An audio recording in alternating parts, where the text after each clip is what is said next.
everybody, welcome to the Teens Drive West Virginia program, where we're going to be learning all about how to take on these country roads. I'm super excited to have you all join me throughout this program as we explore different aspects of life behind the wheel. Later on in this video, we're going to talk all about defensive driving statistics, as well as common mistakes that new drivers tend to make. But first, I want to take a few minutes to introduce myself, as well as the intentions behind my program. My name is Rachel. I'm a high school senior and a devoted Girl Scout. What originally began as an idea for my Girl Scout Gold Award developed into my personal call to action my sophomore year. Now, this was the year that most of my class was turning 16 and we'd have the opportunity to get our licenses and drive on our own. It was so exciting until a series of accidents occurred at the beginning of the year, leaving our class shocked and broken. I decided to use the platform that my Gold Award would give to me to provide my peers and upcoming West Virginia teens with access to free, current basic driver's knowledge that went beyond simply learning what you need to know to pass a driver's exam. One of the most prevalent issues that I found concerning this topic was simply the lack of resources in my community where teens that wanted to learn could go to. I found that it wasn't at all that they didn't want to learn. It was just that it was very difficult to find something widely accessible to everybody.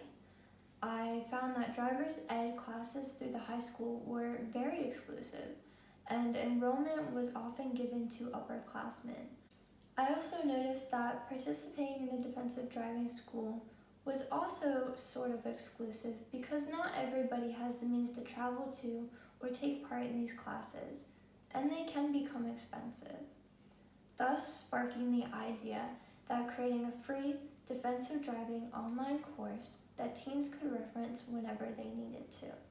Like I mentioned earlier, I am so excited to have you all join me in this program, and I hope that this is a journey of learning and it helps you become a safe, confident driver.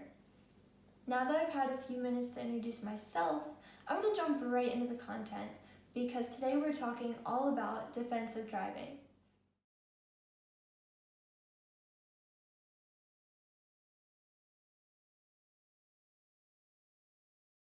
Hey everybody, welcome to the channel. As I mentioned earlier, this is the first of the Teens Drive WV series where I aim to educate fellow West Virginia young drivers and help them feel confident behind the wheel. Today we're going to introduce the topic of defensive driving and discuss common issues new drivers make. Defensive driving is the practice of defending yourself against all potential dangers on the road. The skill set involves being alert, aware, and respectful to other drivers.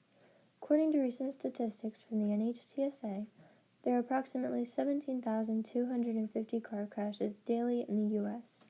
They approximate over 6 million vehicular accidents nationwide each year. Of these, approximately 34,000 are deadly. In West Virginia specifically, there were nearly 300 fatal crashes in 2018, and for people ages 15 to 24, motor vehicle fatalities are the leading cause of accident death. It's been found that participating in defensive driving courses can provide young adults with skills that will drastically reduce their risk of engaging in a car accident. However, I realize enrollment is not always obtainable, so in the remainder of this video, we're going to discuss rules and ways to ensure road safety and confidence as a new driver. Before we're able to do that though, we have to acknowledge the common mistakes that are made upon first setting out on the road. The first one we are going to discuss is failing to accelerate when merging onto the highway. Now, this isn't something I would have included if I wouldn't have spoken with one of my team members about errors he sees out on the roads. After speaking with him, I began recognizing this issue on multiple occasions on my own. Most highways have a posted speed limit of 55 to 70 miles per hour, depending on the region. Oftentimes when entering a highway, you'll be coming from an area where you are driving at a much slower speed. Because of that, it's important to take advantage of the acceleration lane and whatever merging space you have been given to reach the speed of the traffic you'll be entering. By driving 10 to 30 miles per hour under the limit, you may become a hazard to those around you. Not only is it extremely dangerous to drive much slower in high-paced traffic, but you may also have more difficulty merging, and it will be frustrating to the drivers behind you who are also trying to accelerate. Upon entering the highway entrance ramp, you should use the acceleration lane to come to the appropriate speed of the traffic around you. Begin checking for an opening in the lane you're about to merge into, especially if there is no merging area available. Make sure to put your signal on and check your blind spots before switching lanes.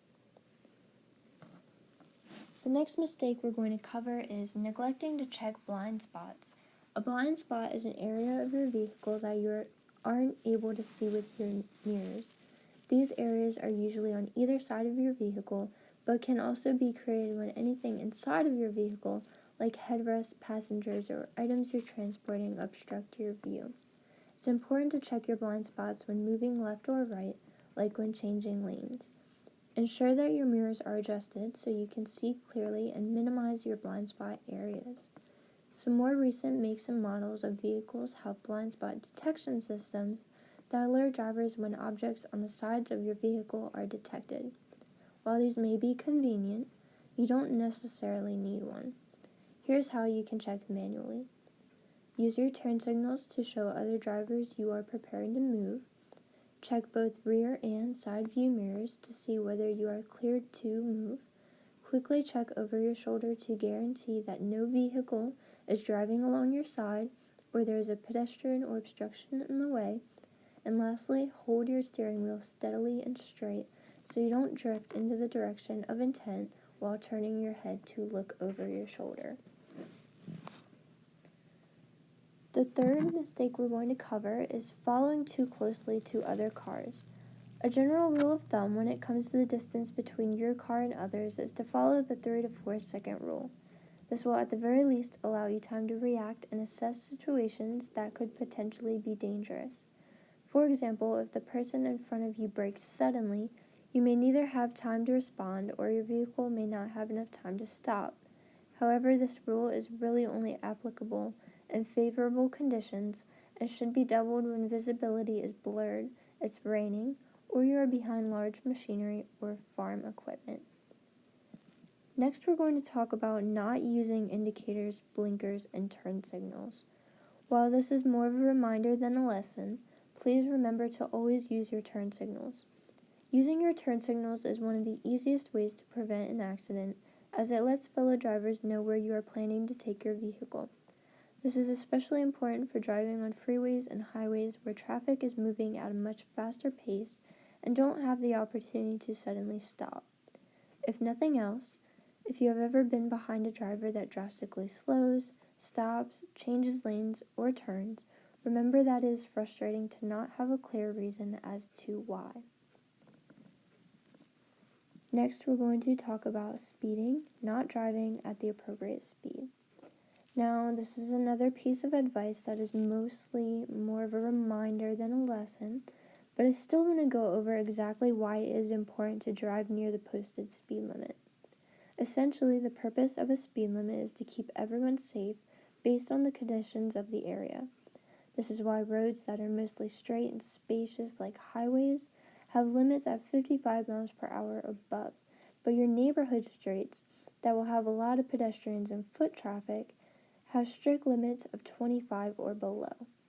By speeding, you reduce your reaction time if traffic patterns ahead of you change. Speeding at night and in unfavorable weather conditions is considerably risky if you factor in hazards that increase. These include presence of deer, low visibility due to rain or fog, and decreased control of your vehicle if you hit frozen patches of roadways during the winter. At these times, it may even feel more comfortable for you to drive slightly slower than the posted speed limit, so you are able to analyze the conditions you're in, read the road ahead of you, and gain control of your vehicle. And lastly, I want to mention assuming other drivers will react the way you want them to. This can be a tricky mindset to adopt when you first start driving, and that's okay. Because it's more of a default reaction to have that others will do as you expect them to. You may think that because someone has their signal on, they'll definitely turn, or because you have the right of way, they will yield to you. Unfortunately, it's actually safer to assume that other drivers will do everything you would not expect. This allows you to notice hazards that present themselves and mentally prepare yourself beforehand. That way, you are able to quickly and calmly react. One piece of advice that I was given when I first started driving that I'd like to share with you guys is that when you're on the road, you're not only driving your own car, but also driving everyone else's. While this advice isn't meant to be taken literally because you can't actually drive other cars as well as your own, it's helpful. In other words, it means you have to be able to see in front of you, behind, or around the vehicles in front of you, and gauge how others are going to react or what directional movements they are going to make. All of these tips will help you become a safe, defensive driver.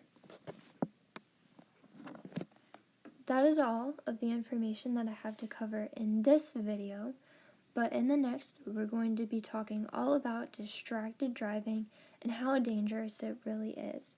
If you're interested, make sure to stay tuned, and thank you all for joining me on my first video.